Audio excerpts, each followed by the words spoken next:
मुझे क्यों कत्ल कर दोगे? नो बेटा, आई वुड नेवर। मुझे दिखाओ, अगर बेटी हुआ है तो अपने हाथों से खत्म करूंगा।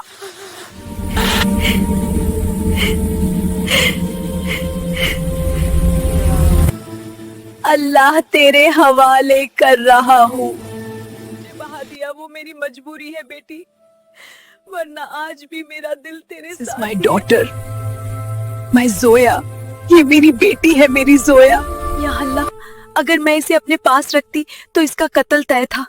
तू ही इसका हाफिज बन जा। आज जो कहानी हम आपको सुनाने जा रहे हैं वो सिर्फ एक कहानी नहीं, बल्कि एक ऐसी सच्चाई है जो समाज के चेहरे से नकाब उतार देती है। सुबह का वक्त था, आसमान पर हल्की सी धुंध तैर रही थी। दरिया की सतह पर ठंडी हवाएं सरसराहट पैदा कर रही थीं। दरिया के किनारे नंगे पांव खड़ी थी सकीना। उसकी गोद में एक कपड़े में लिपटी 3 दिन की मासूम बच्ची थी। सकीना की आंखें सूजी हुई थीं। रात भर जागने के निशान उसके चेहरे पर साफ झलक रहे थे। उसका शौहर रईस एक बेरहम इंसान था। शराब, जुआ और गुस्सा उसकी पहचान बन चुके थे। सकीना इससे पहले 2 बार हामिला हुई थी और दोनों बार रईस ने जबरदस्ती बच्चा गिरवा दिया था। इस बार जब बच्ची पैदा हुई तो रईस घर में नहीं था, लेकिन जाते वक्त वो एक बात कह गया था, अगर बेटी हुई तो जब लौटूंगा तुझे और उस बच्ची को खुद अपने हाथों से खत्म कर दूंगा। ये अल्फाज सकीना के दिल में जहर की तरह उतर गए थे। आज वही डर उसे दरिया के किनारे खींच लाया था। बच्ची ने हल्की सी हरकत की। सकीना ने उसे सीने से लगाया। उसके होंठ कांपे। मेरी जान, मैं तुझे मार नहीं रही, मैं तुझे बचा रही हूं। आंसुओं से बच्ची के कपड़े भिगोने लगे। सकीना ने आसमान की तरफ देखा। या अल्लाह, अगर मैं इसे अपने पास रखती तो इसका कत्ल तय था। तू ही इसका हाफिज बन जा। कांपते हाथों से उसने बच्ची को एक पुरानी लकड़ी के टोकरे में रखा और दरिया के हवाले कर दिया। टोकरा धीरे धीरे लहरों के साथ दूर जाने लगा और सकीना वहीं जमीन पर बैठकर फूट फूट कर रोने लगी। दरिया के उसी मोड़ पर एक नाव आकर रुकी।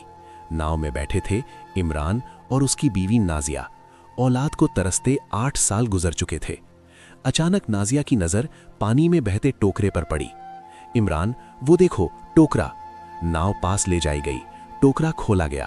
अंदर एक नन्ही सी बच्ची कमजोर सांसों के साथ जिंदा थी। नाजिया की आंखें भर आईं। ये अल्लाह की अमानत है, हम इसे नहीं छोड़ सकते। उन्होंने बच्ची को घर ले जाकर पाला। नाम रखा जोया। जोया आम बच्चों जैसी नहीं थी। उसके हाथों में अजीब सी शिफा थी। बीमार छूते तो आराम मिल जाता। पूरा इलाका उसे दरिया की रहमत कहने लगा। वक्त बीतता गया और उधर रईस एक लाइलाज बीमारी में जकड़ता चला गया। हर दवा नाकाम। किसी में कहा दरिया पार एक बच्ची है जिसके हाथ में शिफा है। रईस मजबूरी में सकीना को साथ लेकर उसी गांव पहुंचा। जब जोया ने रईस का इलाज किया तो कुछ ही दिनों में वो ठीक होने लगा। सकीना जोया को देखती और कांप जाती। एक दिन जोया की कलाई से कपड़ा हटा, वही निशान जो उसकी पैदा होते वक्त था। सकीना की चीख निकल गई, ये मेरी बेटी है, मेरी जोया। पूरा सच सामने आ गया। इमरान और नाजिया टूट गए, लेकिन इमरान ने सख्त आवाज में कहा, जिस बच्ची को तुमने मौत के हवाले किया, आज वो हमारी जिंदगी है, अब ये हमारी बेटी है।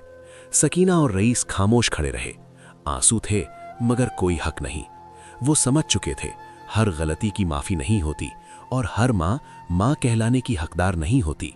वो गांव छोड़कर चले गए और जोया अपने असली मगर बेहतर माँ बाप के साथ खुश रहने लगी। कभी कभी जिंदगी हमें वो सच दिखा देती है जिससे भागते भागते इंसान खुद से हार जाता है। सकीना माँ थी, लेकिन माँ होना सिर्फ जन्म देने से नहीं होता। जिस बच्ची को उसने डर के हवाले किया, उसी बच्ची ने किसी और की जिंदगी को मुकम्मल कर दिया। दरिया ने बच्ची को नहीं मारा, दरिया ने उसे बचा लिया। और जो लोग उसे बोझ समझते थे वो समझ गए, सब कुछ वापस पाया जा सकता है मगर खोया हुआ हक नहीं। जोया आज खुश है क्योंकि उसे माँ बाप मिले जो उसे छोड़ नहीं बल्कि थाम सकते थे। बेटियां बोझ नहीं होती, बोझ वो सोच होती है जो बेटियों को दरिया में फेंक देती है।